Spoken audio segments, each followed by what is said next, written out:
Yan mga chong, so speed test lang yon ng ating ATR 160 from 40 kph, 60 kph, and 83 kph. So yun yung seconds natin, and of course base yun sa ating body weight na 113 kilos.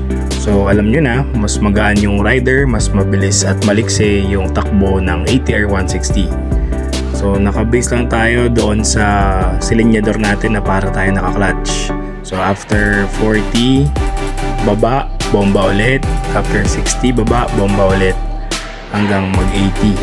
Dahil yun ang mas normal na paggamit ko ng ATR 160 dahil nga yun yung nakasanayan ko. Hindi yung isang diretsong bomba lang.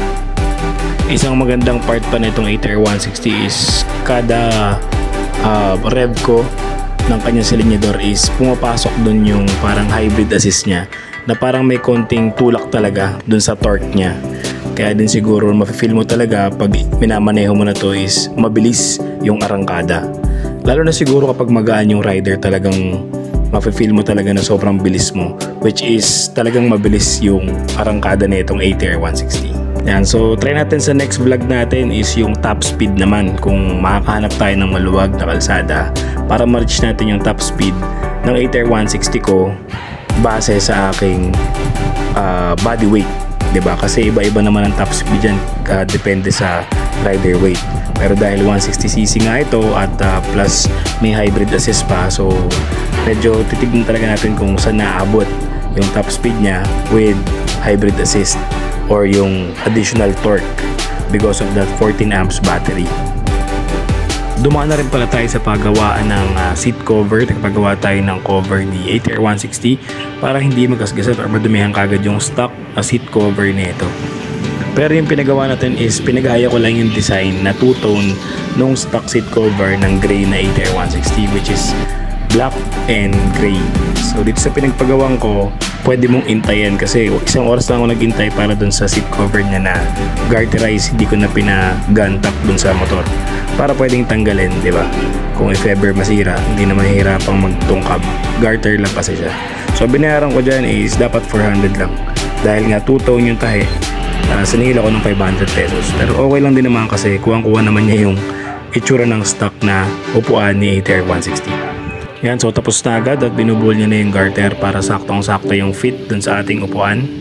Yan, installation time na, binabalik niya na yung tornilyo ng ating upuan at ito nga medyo okay naman na yung gawa niya at kuwang-kuha din naman yung tayo stock na upuan. Yo, what's up mga boss? So update lang ulit tayo. Nakapagpagawa na rin tayo ng seat cover ni ATR 160. So ayoko nang paukitan yung upuan niya kasi okay na ako dun. So pinadoble ko lang yung cover ng upuan. Ayan. Pero pinagaya ko lang din yung design niya. Same lang din. So garter lang to, pwedeng tanggalin. Parehas ng pattern. 500 yung binayad natin dun kanina. So 1 hour ko lang siyang inintay. Hindi naman ganun kagandahan pero okay na din.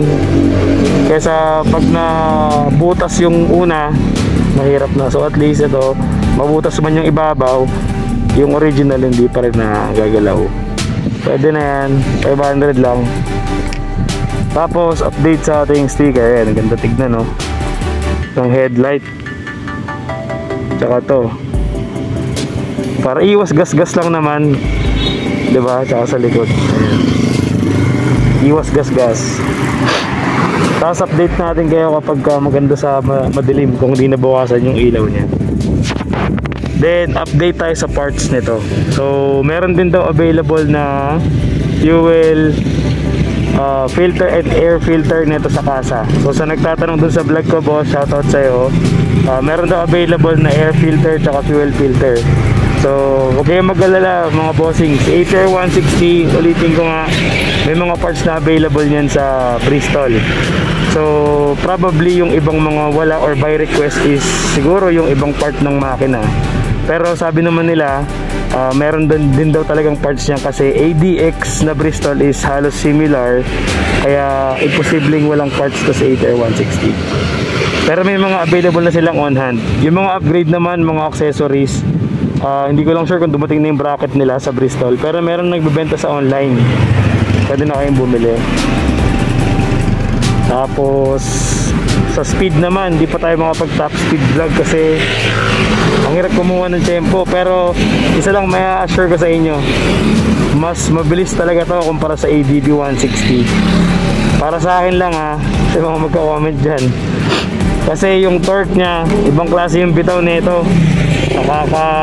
Nakakalula nga sa una kasi mabilis yung sibat nya talaga dahil mataas yung torque power nya, based dun sa specification compare sa ADB 160. So ramdam mo talaga yun, lalo na siguro kapag magaan yung hinete nito, mga nasa 80 kilos lang or 70 kilos, talagang mabilis to. Kasi ako nasa 115 kilos ako, ramdam ko na yung bilis niya eh. Paano pa kaya pagpayat yung hinete? Natanong ko rin si Mang Kaloy, kilala niyo si Mang Kaloy naman siguro, yung yung vlogger na mekaniko ng mga big bikes sa Cavite.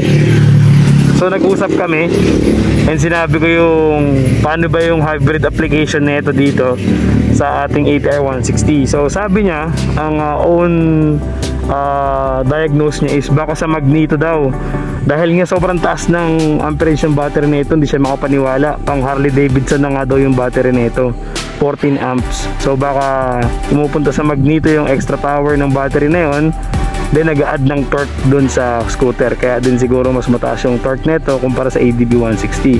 And dun siguro pumapasok yung hybrid niya na assist kapag sa unang bitaw mo. Also yung sa uphill assist niya, ito yan, naka-P1 ako ngayon no? So pwede daw yan sa overtaking tsaka sa uphill. So yan yung manual na hybrid assist natin. Yan, naka-PO, nakapatay yan. Bubuksan natin, ganun lang. So sabi ni Mang Kaloy, yung diagnose niya, baka daw doon yun nanggagaling sa mataas na amperage ng battery, tas meron lang sabi niya sa magneto, aside sa kumukuha ng power, nagbibigay din ng power na extra. So feel free to comment kung may mga suggestion pa kayo about dun sa hybrid support neto na assist, kasi ramdam mo naman talaga siya dahil nga sobrang bilis ng torque nya. Tsaka imposible maglagay ng 14 amps na battery sa isang scooter kung hindi ito nakakatulong sa motor nya, lalo na sa makina nya.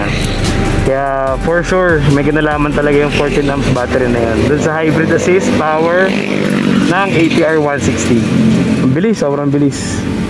So yun lang guys, try natin sa next vlog, ibang brand naman ng motor na mga China ulit, kung ano yung pwedeng itapat dito. Alright.